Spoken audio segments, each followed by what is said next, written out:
السلام علیکم فرینڈس کہا جاتا ہے کہ ایئر ٹو ایئر کامبیٹ آخری مرتبہ کورین جنگ میں ہوئی۔ ایئر ٹو ایئر فائٹ کو 21ویں صدی میں طیاروں کی پرفارمنس کے نقطہ نظر سے اہم تصور کیا جاتا ہے۔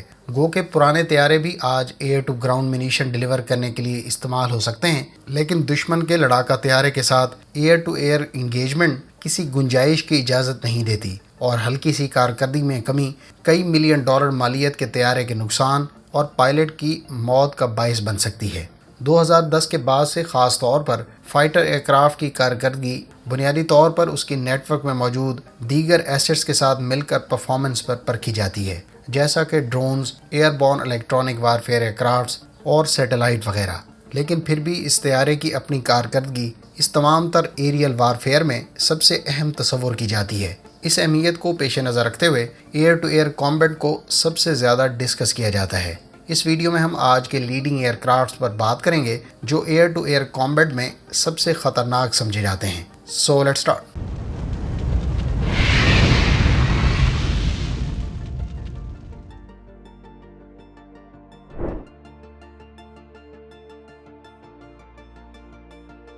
چین کی ایئر فورس میں 2016 میں شامل ہونے والے J-20 کو twin engine heavy weight stealth aircraft قرار دیا جاتا ہے۔ ہیوی ویٹ ایئر کرافٹ ہونے کی وجہ سے یہ زیادہ بڑا ریڈار اور ویپنز کیری کرنے کی صلاحیت رکھتا ہے۔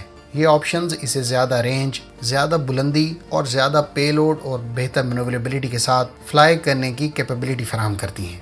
J-20A جس کو اس طیارے کا انہینسڈ ورژن کہا جاتا ہے، اس کی پروڈکشن 2019 میں شروع ہوئی۔ J-20A کو WS-10C سے پاورڈ کیا گیا ہے اور یہ اس کلاس میں واحد طیارہ ہے جس میں سپر کروز کی صلاحیت موجود ہے۔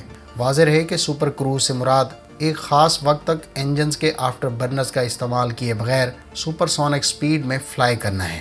جہاں تک اس کی ایئر ٹو ایئر کامبیٹ کے لیے ویپنز کا تعلق ہے تو اس کو PL-10 short range high off boresight missile اور long range PL-15 air to air missile سے اکوپ کیا گیا ہے۔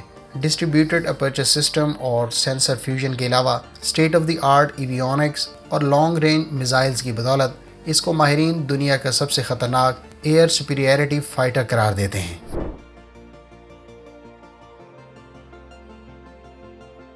دنیا کی کسی بھی ایئر فورس کی سروس میں شامل ہونے والا پہلا 5th generation fighter jet F-22 Raptor ہے۔ اس کو US ایئر فورس میں دسمبر 2005 میں شامل کیا گیا۔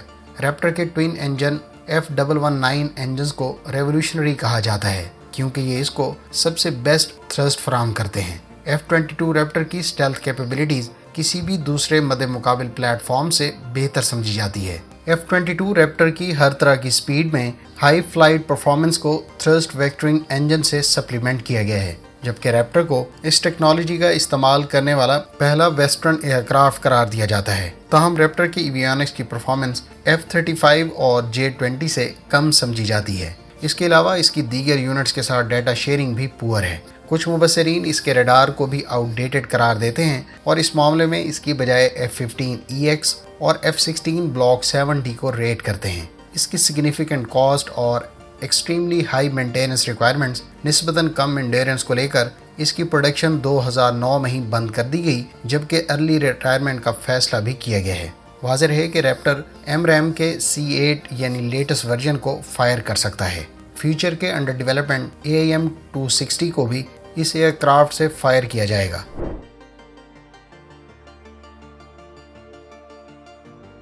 فرینڈز F-35 اس کلاس کا پہلا سنگل انجن ایئر کرافٹ ہے، تاہم اس میں محدود منوربلٹی اور نسبتاً کم انٹرنل پے لوڈ کیری کیا جا سکتا ہے۔ اس پر MRAM air to air missile کا C8 ورژن استعمال کیا جا رہا ہے جس کی رینج 160 کلومیٹر کوٹ کی جاتی ہے، جبکہ فیوچر میں اس پر 200 کلومیٹر رینج رکھنے والے اور ماک 5 کی سپیڈ سے فلائی کرنے والے AIM-260 کو بھی استعمال کیا جا سکے گا۔ F-35 کی سچویشنل اویئرنیس اپنی کلاس کے ایئر کرافٹ میں بہتر تصور کی جاتی ہے۔ اس کمبینیشن کو لے کر اس ایئر کرافٹ کو ایئر ٹو ایئر کامبیٹ میں لیتھل قرار دیا جاتا ہے۔